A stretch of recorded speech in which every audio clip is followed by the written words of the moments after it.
Student ये question दिया गया है कि the number of polynomial having zeros as -2 और -5। स्टूडेंट यहाँ पे आप समझ सकते हैं कि इस पॉलिनोमियल के दो जीरोज हैं, मतलब कि यहाँ पे क्वाड्रेटिक पॉलिनोमियल के बारे में बात हो रहा है और इसमें पूछा जा रहा है कि ऐसे कितने पॉलिनोमियल्स हो सकते हैं जिनके जीरोज -2 और 5 हो सकते हैं। सबसे पहले स्टूडेंट हमें पता है कि जो स्ट्रक्चर का है या फॉर्मेशन होता है जो पॉलिनोमियल का क्वाड्रेटिक, वो होता है ax² + bx + c। अब इसी को अगर इक्वल में 0 लिख देंगे तो ये क्वाड्रेटिक इक्वेशन हो जाएगा। अब स्टूडेंट सबसे पहले हम ये दो जीरोज है, इनसे हम एक पॉलिनोमियल फॉर्म करेंगे, बनाएंगे। स्टूडेंट हमें पता है कि जो जीरोज होते हैं और जो पॉलिनोमियल के कांस्टेंट होते हैं इनमें कुछ रिलेशन होता है, जैसे कि यहाँ पे -b/a ये जो होता है दोनों जीरोज के सम ऑफ के बराबर होता है, तो -2 + 5 के बराबर होगा, मतलब 3/1। इसको इस तरह से भी हम लिख सकते हैं -3/1। यहाँ से ये टर्मिनेट हो जाएगा तो इसको हम लिख सकते हैं b/a = -3/1। ये एक इक्वेशन हो जाएगा।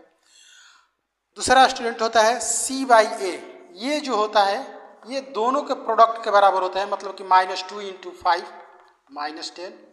इसको लिख सकते हैं -10/1। यहाँ से स्टूडेंट इसको हम लिख सकते हैं दूसरा इक्वेशन c/a = -10/1। ये दूसरा। अब दोनों इक्वेशन से हम आसानी से ये जो तीनों कांस्टेंट है इनका वैल्यू हम फाइंड कर सकते हैं, जैसे कि यहाँ पर a इक्वल हो जाएगा 1, b इक्वल -3 और c इक्वल -10। अब स्टूडेंट यहाँ पे हम आसानी से जो है वो एक पॉलिनोमियल कंस्ट्रक्ट कर सकते हैं, जो कि हो जाएगा आपका x² + -3x और -10।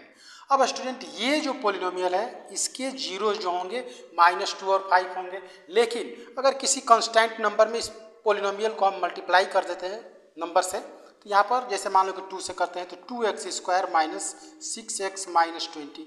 स्टूडेंट इसका भी जो जीरोज होंगे वो -2 और 5 ही होंगे।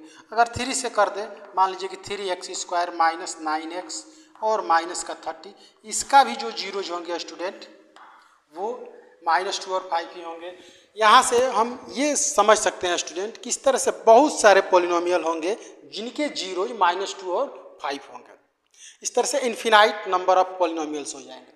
अब जो अभी तक हम समझ चुके हैं उसके बेस पर हम कह सकते हैं किस तरह से जो हमारा ऑप्शन जो डी है